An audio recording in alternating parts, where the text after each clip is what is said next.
Welcome back to another episode of Marito! Energize! Wow!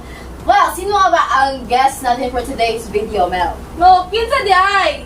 I heard, no? She's one of the phenomenal rising stars, as in phenomenal, and the leading lady of today's most watched Filipino adaptation of the Voice Over Flower series.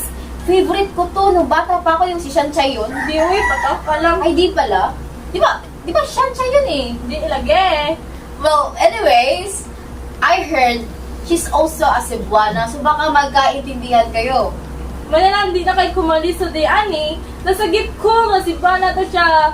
But her family migrated to state when she was still 5 years old. Ay, so baka parang hindi pala kayo magkakaintindihan kasi bata pa pag-migrate.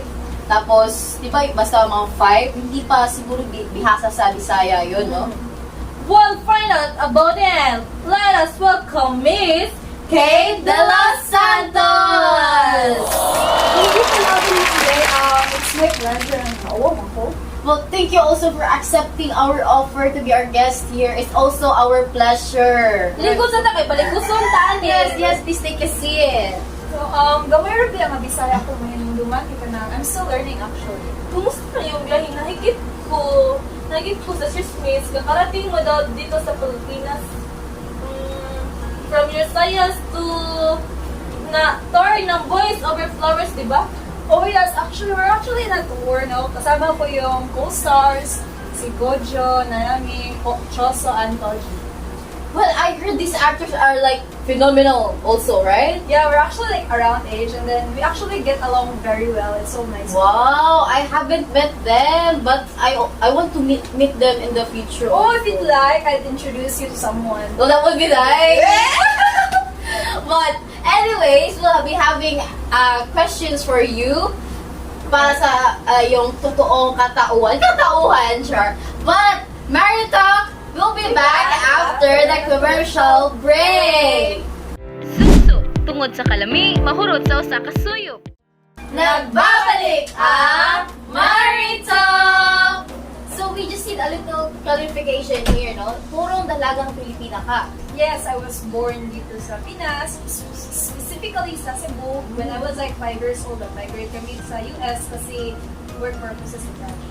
So, makasabot ka kasi eh. Oh, makasapot ko, but gamay ra kay. When I grew up lagi, I was in States, no? So, meaning yung lingwahe nila doon is English. Kasi, you can't say nga speak Bisaya or something. And then, when I came back here sa Pinas, I have to relearn it again kay hindi ko nga sabi nga, uy, kuya, you speak Cebuano Bisaya kasi I Right. can understand you. Right. So saan mo nasagap yung chismis? Sa tabi-tabi lang. Saan tawi-tawi sa kanto? Gano'n? So,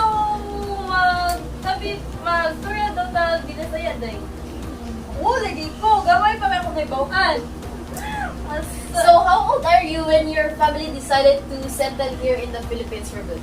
I think mga around my teenage years. Oh. Sabi niya daw, di lang siya kay Bang Bisaya, pag Bisaya, akik, hindi mo dahil yun. Oo, tao yun. Sulit ka.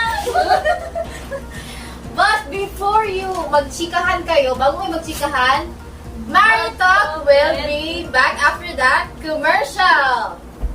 Sup-sup na! Mapalit sa mga duol na tindahan. Ika, Marry Talk! lingkod sa kadali man. Go! So, kumusta naman yung love life, Ron?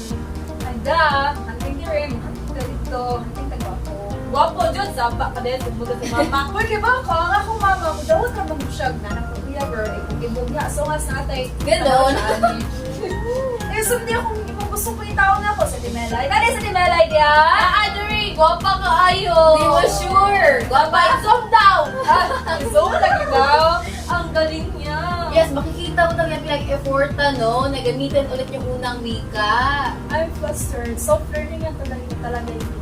So, may na-realize ka ba nung nag-relearn mo kung bakit ba mahalaga na gamitin mo ulit yung unang wika mo?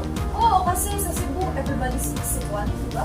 You cannot expect na marunong sila sa English kasi sa English. Tama. Tapos, I feel out of place na ako lang yung English. So, I feel like it is my responsibility na to know nga Cebuano Binisaya is my first language and therefore, di ko siya pwedeng malimutan.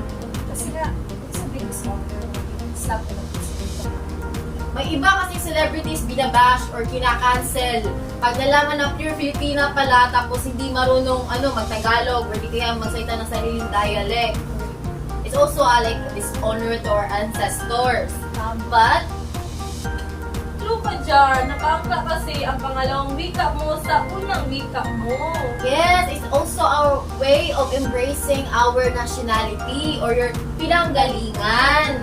So anyways, thank you so much sa pakikipag-chika dito sa amin sa Barito. It's my pleasure. It is such a pleasure to have you as our guest here. Now, do you have something to tell to your fans? Oh yes. Turn your TV on every weekday, 5 p.m. You can watch our latest series, Boys Over Flowers. Then, thank you so much to my fans for your never-ending support and care for me. Magkita ata ninyo sa Cebu on March 17 and then sa Davao on March 20. So, that's the wrap-up of this episode. Maraming salamat nga pala sa Sandong Plus for the sponsorship for today's video. I see you at the next Pika here sa Barito!